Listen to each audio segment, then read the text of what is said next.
مولانا جلال الدین رومی فرماتے ہیں کہ موت کا ذائقہ سب نے چکھنا ہے، مگر زندگی کا ذائقہ کسی کسی کو نصیب ہوتا ہے۔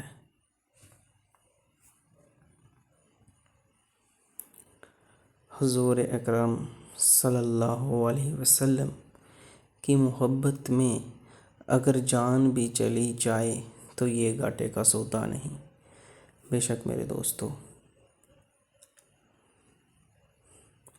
اس دنیا میں کوئی خزانہ سانپ کے بغیر، کوئی پھول کانٹے کے بغیر اور کوئی خوشی غم کے بغیر نہیں ہے۔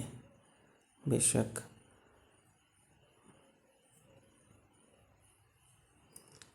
جب عقل پر پردہ پڑ جائے تو سمجھانے والا آدمی سب سے برا لگنے لگتا ہے۔ بے شک میرے دوستو،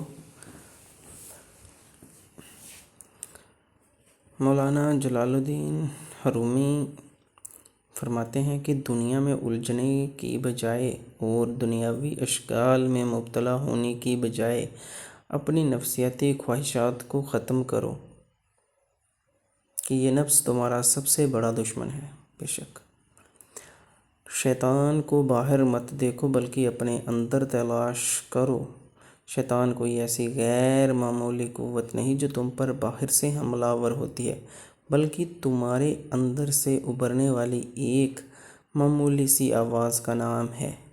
تو بے شک میرے دوستو، ہمیں جو ہے وہ اپنے اندر جھانکنے کی ضرورت ہے۔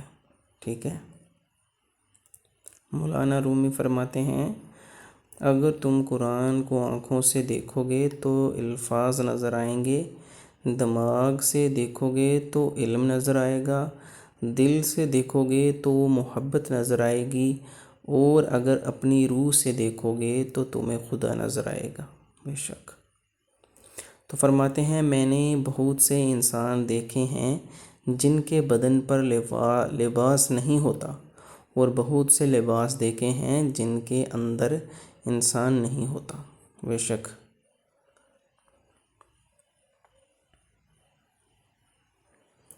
فرماتے ہیں کہ انسان دنیا میں بہت سے برے کام مختلف قسم کے خوف کی وجہ سے کرتا ہے۔ اگر خدا کی مدد پر یقین کامل ہو جائے تو انسان لاتعداد برائیوں سے بچ سکتا ہے۔ بے شک اندھا دیکھنے کی، بہرا سننے کی اور لنگڑا چلنے کی، گونگا بولنے کی تمنا کرتا ہے، اور ہم دیکھتے، سنتے، چلتے اور بولتے ہیں پھر بھی خوش نہیں۔ آئیے رب کریم کا ان نعمتوں پر شکر ادا کریں جو بن مانگے ہی ہمیں عطا کی گئی ہیں۔ الحمدللہ۔ اللہ تعالیٰ سے معافی اور صحت کا سوال کرتے رہا کرو، کیونکہ ایمان کی نعمت نصیب ہو جانے کے بعد تندرستی سے بہتر کوئی نعمت نہیں۔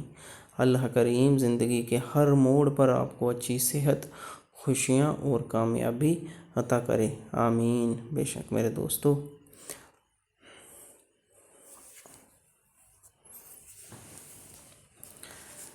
محبوب بننا تو ہر کسی کے بس میں نہیں، لیکن عاشق بننا تو بہت آسان ہے۔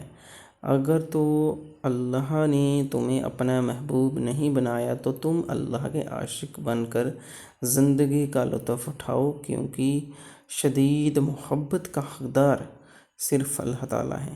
بے شک گنہگار جب ندامت کے آنسو روتا ہے تو عرش اس طرح کانپتا ہے جس طرح ماں اپنے بچے کے رونے سے کانپتی ہے۔ بے شک میرے دوستو، اللہ تبارک و تعالیٰ ہم سے بے شمار بے پناہ محبت کرتا ہے، تو بس ہمیں اپنے اندر جھانکنے کی ضرورت ہے۔ تو ہم چلیے اگلا کوٹ شروع کرتے ہیں کہ اے مطلبی شخص، اولیاء اللہ کی نظر پانی سے زیادہ گندگی دور کر سکتی ہے، کیونکہ پانی تو صرف ظاہری پلیدی ہی دور کر سکتا ہے، مگر فقیر کی نظر تمہارے گناہوں کی سیاہی دور کر دیتی ہے۔ بے شک میرے دوستو، جس طرح سے ہم مولانا رومی کے کورس پڑھ رہے ہیں تو کچھ نہ کچھ ہمیں حاصل ضرور ہوگا۔ اینڈ تک ویڈیو کو ضرور دیکھنا میرے دوستو۔ تو یہ جو ایک کوٹ آنے والا ہے کافی امپورٹنٹ کوٹ ہے، اپنے لیے بولنا سیکھیں، ٹھیک ہے؟ اپنے لیے انتظار کرنا چھوڑ دیں کہ آپ کے لیے بولا جائے گا، ٹھیک ہے؟ یہ دنیا ہے، یہاں کوئی کسی کا نہیں، ٹھیک ہے؟ اپنے لیے خود بولتے ہیں، اپنی بات خود لوگوں کے سامنے رکھیں۔ جو بھی اپنی بات ہے، جو بھی آپ کے کام ہے، جو خود لوگوں کے سامنے رکھیں۔ آپ جس قدر اپنی بات کہنے میں مضبوط ہوں گے، اس قدر کامیاب ہوں گے۔ جتنی ہی بات آپ اپنی جو میں کہنے میں، ٹھیک ہے، اپنا پکش جس کو بولتے ہیں رکھنے میں آپ مضبوط ہوں گے تو اتنے ہی کامیاب آپ ہوں گے۔ بے شک میرے دوستو، یہ تھی آج کی ویڈیو۔ آئی ہوپ آپ کو اچھی لگی ہو، تو سبسکرائب کریں یوٹیوب چینل۔